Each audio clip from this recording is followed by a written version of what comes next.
الفضل YouTube channel میں آپ کا استقبال ہے۔ اس چینل پر روزانہ قرآن پاک کی ایک آیت تلاوت سماعت ترجمہ اور مختصر تشریح پیش کی جا رہی ہے۔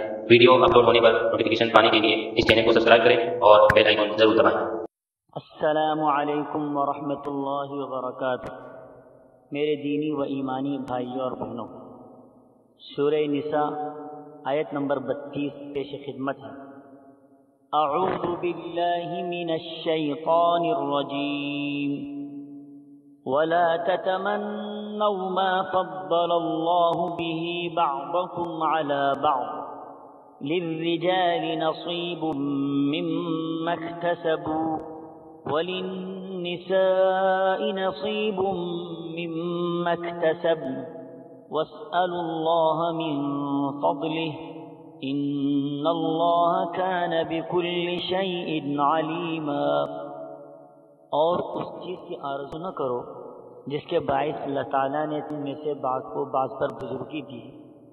مردوں کا اس میں سے حصہ ہے جو انہوں نے کمایا، اور عورتوں کے لیے اس میں حصہ ہے جو انہوں نے کمایا، اور اللہ سے اس کا فضل مانگو، یقیناً اللہ ہر چیز کا جاننے والا ہے۔ حضرت ام سلمہ رضی اللہ تعالی عنہا نے ایک مرتبہ صلی اللہ تعالی علیہ وسلم سے عرض کیا کہ ہم کو آدھی میراث ملتی ہے، اور بھی فلاں فرق ہم میں اور مردوں میں پایا جاتا ہے۔ حضرت ام سلمہ کا مقصد اعتراض کرنا نہ تھا، بلکہ تمنا یہ تھی کہ ہم لوگ بھی اگر مرد ہوتے تو مردوں کے فضائل ہمیں بھی حاصل ہو جاتے۔ بعض عورتوں نے آ کر یہ تمنا کی کہ کاش ہم مرد ہوتے تو مردوں کی طرح جہاد میں حصہ لیتے اور جہاد کی فضیلت ہمیں حاصل ہو جاتی۔ ایک عورت نے حضور صلی اللہ تعالی علیہ وسلم سے عرض کیا کہ مرد کو میراث میں دگنا حصہ ملتا ہے اور عورت کی شہادت بھی مرد کے مقابلے میں آدھی ہے، تو کیا عبادات و اعمال میں بھی ہم کو نصفی ثواب ملے گا؟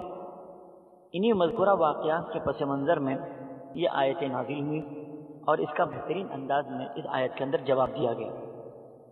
حضرات، بعض انعامات ایسے ہوتے ہیں جو محض قدرت کی طرف سے ہوتے ہیں، جیسے کسی شخص کا مرد ہونا، انسان کا خوبصورت ہونا، کسی کا اعلیٰ خاندان میں پیدا ہونا وغیرہ۔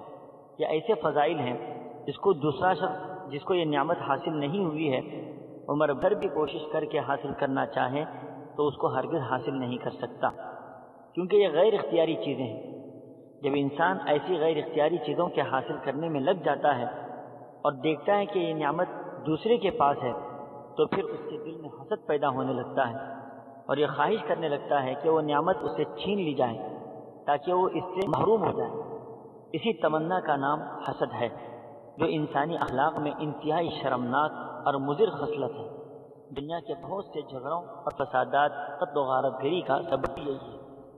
حضرات، قرآن کریم کی اس آیت کے پہلے حصے میں آپسی جھگڑوں، فسادات، قتل و غارت گری کے جو اسباب ہیں اس کا دروازہ بند کرنے کے لیے ارشاد فرمایا وَلَا تَتَمَنَّوْا مَا فَضَّلَ اللَّهُ بِهِ بَعْضَكُمْ عَلَى بَعْضٍ، یعنی اللہ تعالیٰ اپنی حکمت کے مطابق جو کمالات و فضائل لوگوں میں تقسیم کیے ہیں، اس میں سے ہر شخص کو اپنی قسمت پر راضی اور خوش رہنا چاہیے۔ دوسروں کے فضائل و کمالات کو دیکھ کر اس کو حاصل کرنے کی تمنا میں نہ پڑنا چاہیے۔ اس کا نتیجہ سوائے رنج و غم اور حسد کے کچھ بھی نہیں، اور حسد کا انجام انتہائی برا ہوتا ہے۔ انعامات پر شکر ادا کریں، اگر کوئی تکلیف تو صبر کریں۔ ہاں، البتہ ایک آدمی نماز پڑھ رہا ہے، اچھے کاموں کی طرف آگے بڑھ رہا ہے، تو دوسرا شخص اس کی تمنا کرنا کہ میں اس طرح ایسا عمل کروں گا، اس کے لیے کوششیں کرتا ہے، جدوجہد کرتا ہے، تو یہ کوشش شریعت میں مستحسن ہے اور اس کی ترغیب بھی دی گئی ہے۔ آیت کے اگلے حصے میں فرمایا گیا للرجال نصیب مما اکتسبوا وللنساء نصیب مما اکتسبن، یعنی مردوں نے کسی چیز میں صحیح کوشش کی اور عمل کے ذریعے سے حاصل کی، ان کو اس کا پورا حصہ ملے گا، اور جو عورتوں نے صحیح عمل کے ذریعے حاصل کی ہیں ان کو اس کا حصہ ملے گا۔ مرد ہو یا عورت، ہر شخص کو اپنے کیے کا پورا بدلہ ملے گا، ان کے اجر و ثواب میں کوئی کمی نہیں کی جائے گی۔ وَاسْأَلُوا اللَّهَ مِن فَضْلِهِ، آیت کے حصے میں ہدایت دی گئی کہ جب تم کسی کو مال میں اپنے سے زائد دیکھو تو بجائے اس کے کہ اس خاص کمال میں اس کے برابر ہونے کی تمنا کرو، بلکہ اللہ تعالیٰ سے اس کے فضل و کرم کی درخواست کرو، کیونکہ فضل خداوندی ہر شخص کے لیے الگ الگ صورتوں میں ظاہر ہوتا ہے۔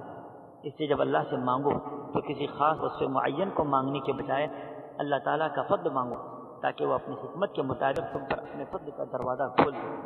آیت کے آخر میں فرمایا ان اللہ کان بکل شیء علیما، یعنی اللہ ہر چیز کو جاننے والا ہے، کس کو کیا عطا کرنا اور کس کو کیا نہ دینا یہ سب حکمت اللہ ہی کو خوب معلوم ہے، اس لیے اس کے ہر عطا کو خوش رہ کر زندگی گزارنے کی کوشش کرنی چاہیے۔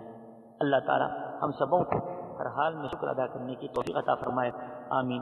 وآخر دعوانا ان الحمد للہ رب العالمین۔